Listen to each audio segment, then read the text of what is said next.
I never thought I would be telling this story. For years, I believed I had the perfect marriage. My wife Anna and I shared laughter, dreams, and a life I thought was unbreakable. We traveled together, supported each other through struggles, and built what looked like a strong foundation. Friends told me they envied our bond. To me, she was my world. But over time, I noticed little cracks. At first, it was her late nights at work, excuses that seemed rehearsed. Then came the distance. She no longer reached for my hand on the couch. She turned her phone away when I walked into the room. She smiled at messages I never saw. I tried to convince myself it was stress, that she needed space, that love could survive silence. But my gut whispered what my heart refused to believe. Something was wrong. One evening, she said she was going out with friends. Something in her tone felt off.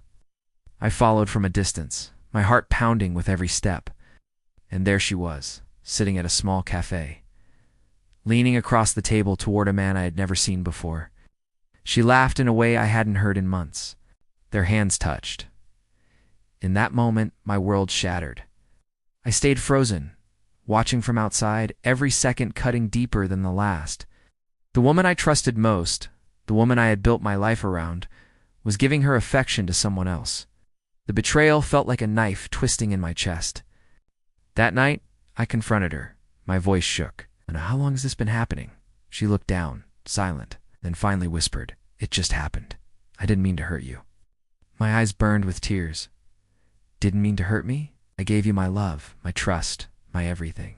And this is what I get." She tried to explain, saying she felt lonely, saying he understood her. But I couldn't hear excuses. To me, it wasn't loneliness. It was a choice, and she chose him over us. In that moment, I realized something painful but powerful. The woman I loved no longer existed, or maybe she never was who I thought she was. I packed a bag and walked away, my heart heavy but my spirit determined. Because sometimes the bravest thing you can do is to leave the person who broke you and choose yourself instead. Cheating doesn't just break trust, it breaks the soul. But healing begins when you say, "No more." There are moments in life that test the strength of our hearts. When dreams turn to dust and the path ahead seems too dark to see, but even in the depths of despair, hope can bloom. If you're going through a hard time right now, know that your pain is temporary. You are stronger than the challenges you face. Reach out for support and hold on to hope.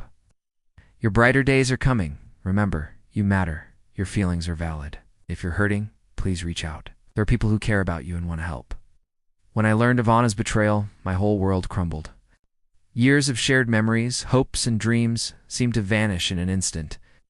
The pain was so intense it felt like my heart was shattering into a million pieces, each shard representing a different memory we'd made together.